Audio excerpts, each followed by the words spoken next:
wanted to express my thanks first to Bob Newton and the people of the Boston College project in the 21st century. This is the second time we've been here, and I've been honored to be able to come back. I want to express a special thanks to all those who helped put this together, but especially to Karen Kiefer, the Associate Director, who worked so closely with me over the past several months to be sure that we all got here on time and had our NCR copies available to those who will be attending. I know that Tom Roberts is the epitome of the NCR to most of us. He's the face of NCR. He has been especially the face of NCR for us over the past several months as we struggled to get this particular essay together, a series of essays together. So I want to give special thanks to Tom on behalf of all of us. And I trust that you will all find this particular issue of the National Catholic Reporter of special interest. I want to thank Greg also for volunteering to be our moderator. He's been an important consultant to us on this project, and we're very appreciative of his help. The opening essay in the NCR is devoted mainly to providing an overview of the history of these now 5 surveys, which Tom has really touched on quite well, and the key findings of persistence in these core beliefs, core attitudes and practices on the one hand, and in trends showing major changes on the other hand. We've been able to repeat most of the questions in each of the 5 surveys, enabling us to track trends that no one else has been able to do. The first 4 surveys covered 2/3 of the papacy of John Paul II, and the 5th survey took place during the first 6 years of the papacy of Benedict XVI. Now, the papacy of John Paul II was a very active one in which he traveled the world.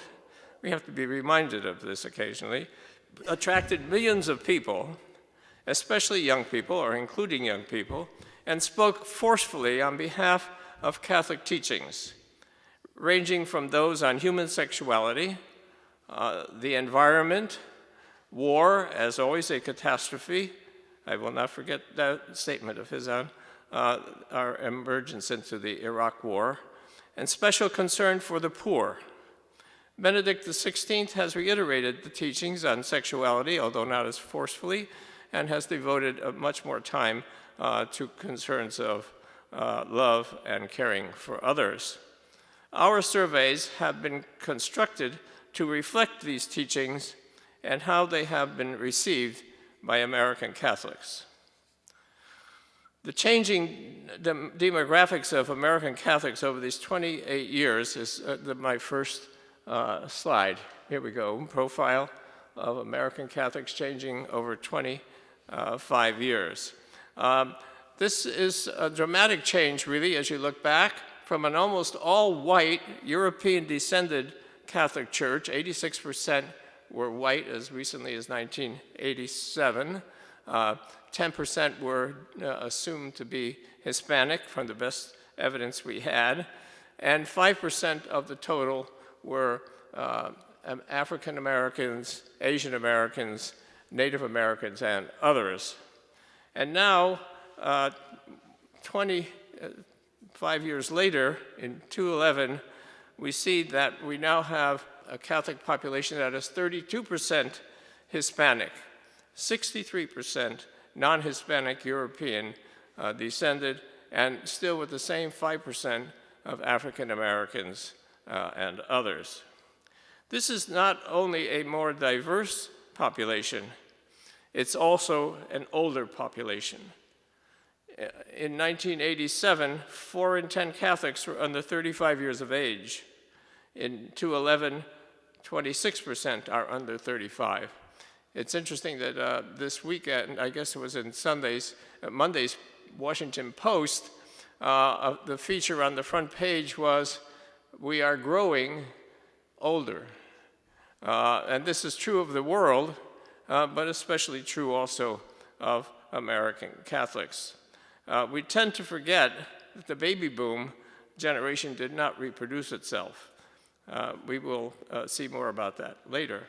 There have been significant advances, as you can see, in education and in income, as well as significant declines in the percent of Catholics attending Catholic schools. Mary Gauthier will speak more directly to the question of the possible continued relevance of Catholic school education in the contemporary scene. At a time when a growing percentage of Catholics are Hispanics, and as the findings on millennials will show, there is a large disparity in education and income between the Hispanics and the non-Hispanic Catholics, and we'll talk about that in more detail this afternoon. I want to turn now briefly to our review of Catholic generations, from the Latin Mass to 9/11, as it says in NCR. Here we find rather interesting patterns of persistence and change over time. But first I need to do a review of our use of the term generations. Beginning with our second survey in 1993, we found it helpful to see Catholics as having been born into distinctive historical periods, with the Vatican Council II from 1962 to 1964 as the central historical event around which we organized our generations. Thus, we created three distinctive generations of Catholics: pre-Vatican II, Vatican II, and post-Vatican II Catholics. And later, after analyzing the 2005 survey, we discerned the emergence of a fourth generation, which we have called millennials and which are now popularly known as millennials, although our use of the term will be distinguished by the fact that it will continue beyond 18 to 29. Right now, our millennials are 18 to 31 years old. Now, one of the most important changes that has been taking place in the Catholic Church in the U.S. is found in the impending inexorable demise of the pre-Vatican II generation. They were a part of the larger generation that Tom Brokaw called the greatest generation. And since I'm a member of that generation, who am I to question Tom Brokaw's wisdom? These pre-Vatican II Catholics were born 1940 or earlier. They came of age in the Depression and then World War II. They also grew up in the Latin Mass, the priest with his back to the congregation, the laity largely spectators as to what was going on the altar. This is now commonly known as the pray, pay, and obey Catholicism. These were also the Catholics who brought the urban parish with its parochial grammar and high schools to its grandest days. In 1958, as part of that, Gallup reported that some 75% of adult Catholics went to Mass on Sunday. For those of us who can remember those days, the choice was rather clear. You either go to Mass or you're sure going to hell, and most of us chose Mass as an alternative. Of course, we didn't know it at the time, but we were the ones who brought that generation to its fullest point, its apex in the church in the 1960s. After 1968, we see a steady decline in attendance and in commitment to some of the teachings of the church. Still, in 1987, at the time of our first survey, pre-Vatican II Catholics constituted 1/3 of all adult Catholics, aged 47 and older. In the current survey, they now constitute but 1 in 10 of all Catholic adults, and I fear that if there's another survey 6 years from now, there won't be enough to constitute a significant figure. Vatican II Catholics were those born between 1941 and 1960, certainly some of you. They had one foot in the old church of the Latin Mass and the other foot in the new church of the Mass in English, with the priest facing the congregation, in which Catholics came to see themselves as the people of God, worship in a much more communal setting. Suddenly, there was less emphasis on sin and the dangers of hellfire, and more emphasis on Jesus' message of forgiveness, reconciliation, and love. A strong communitarian message, a message in support also of the common good. These Catholics are part of the baby boom generation, and in 1987, they were almost half of all adult Catholics. 47% in 1987 were from the Vatican II generation. They now constitute 31% of adult Catholics. They are 51 to 70 years of age now in our fifth survey. Post-Vatican II Catholics are those born 1961 through 78. They came of age in the papacy of John Paul II. They came to see the Vatican Council II through his eyes and his preaching.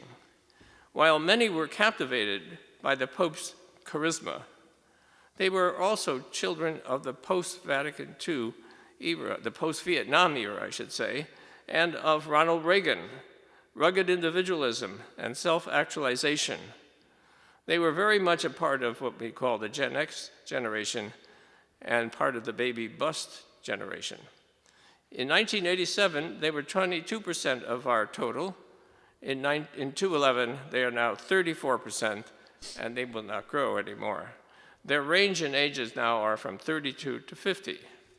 In 2005, we found the first signs of the millennial generation, Catholics coming of age in the 21st century, whose world was shattered in the first place by 9/11, and in the case of the church scandal, the sex abuse scandal, they were part of the stunned population that centered right here in Boston. Indeed, in January 2002, with the revelations by the Boston Globe that are so well known to us.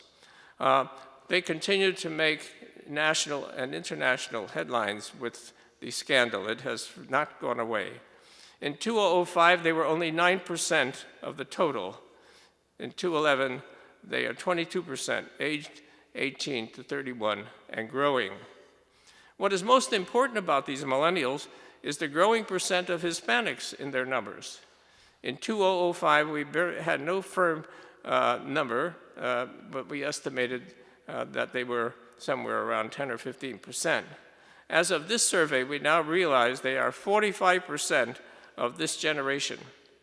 Given the differential fertility and immigration rates, they may well become the first generation of American Catholics in which Hispanics become a majority.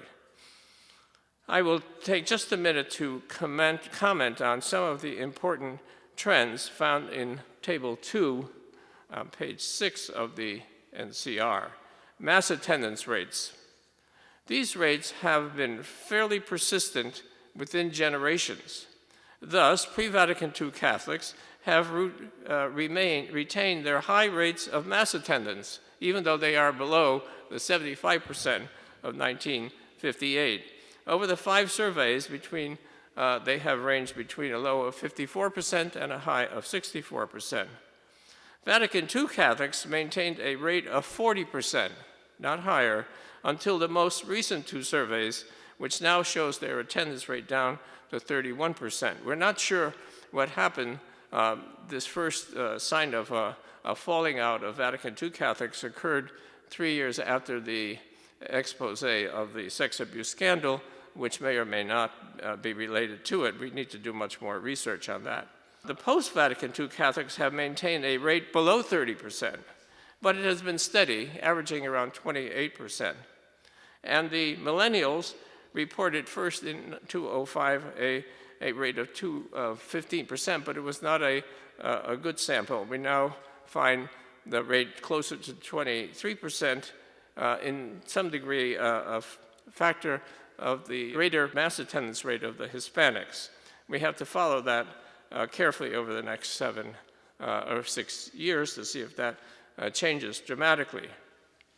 These rates, persistent within and quite different across generations, raise questions about the probability that when couples marry and have children, they will return to the church.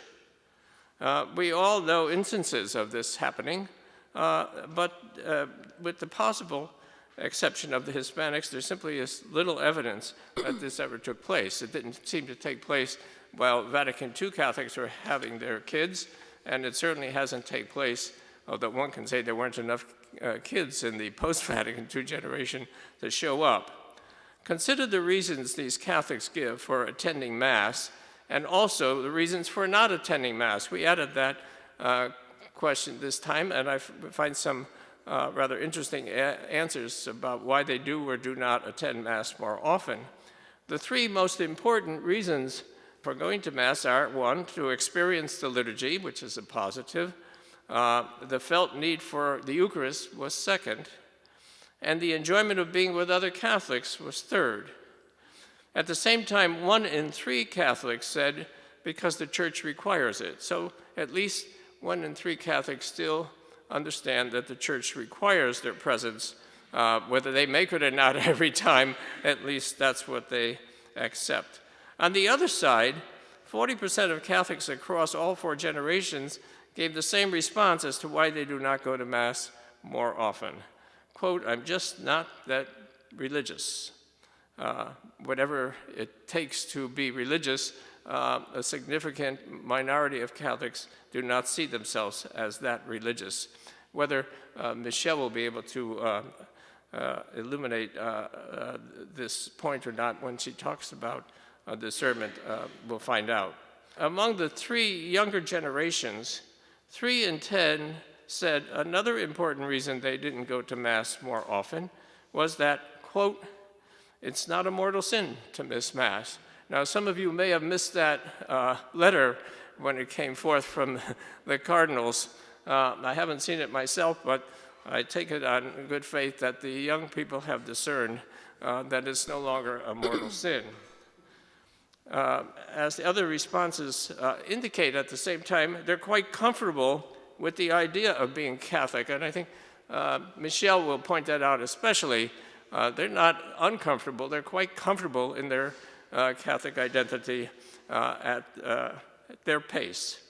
Despite these commonly held feelings, the millennial Catholics are increasingly part of a different church than their grandparents, or at least the Anglican, the European descended grandparents experienced. And 2 crucial parts of this different church are parish life and Catholic education. Dr. Gauthier will now explain what happened and why it matters. Thank you.